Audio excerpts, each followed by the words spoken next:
Isa, dalawa, tatlo. Sa laro ako'y talo. Sumugal ng 2 beses sa'yo.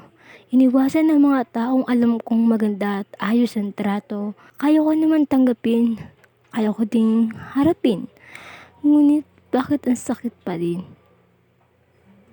Bakit alaala mo yung hirap alisin? Aminadong kalmado ng isipan, hindi na nahihirapan pa sa nararamdaman. Nakakatulog na ng maganda, wala nang pumapatak na luha.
Hindi ko alam.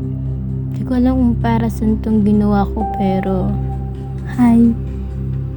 Kamusta ka na kaya? Nakikita kong ikaw ngayon ay malaya at masaya.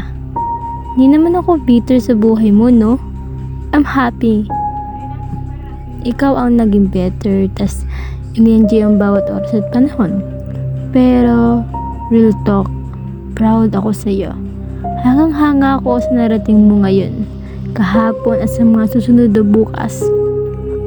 Kahit pagtsatsaga at pagsisipag mo sa iyong mukha ay bakas na bakas.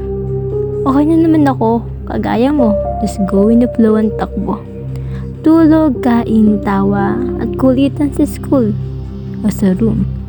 Pangarap na maging successful soon. Syempre, di naman tayo nagtapos ng ayos. Madami man tayong pinagtalunan ng mga panahong may matatawag pang tayo. Kamis pala, no? Hindi lang ng mga alaala, pati din yung mga taong kasama mong bumuo nito. Hindi na naman kita gagambalain at kukulitin kasi ako, eto pa din. Balita ko nung una mayroong anong gugustuhan. Aminado akong ako'y medyo nasaktan, pero para sa pa, diba? Naramdaman ko dun laban.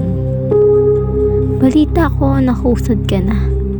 Huwag kang mag-alala kasi ako, siguro malapit na. Hindi mo mabilis, ito man ay mabagal, pero alam kong it takes time. Itong sunod sasabihin ko, wala sa script na babasahin ko. Hanggang ngayon, tapos ng 3 buwan.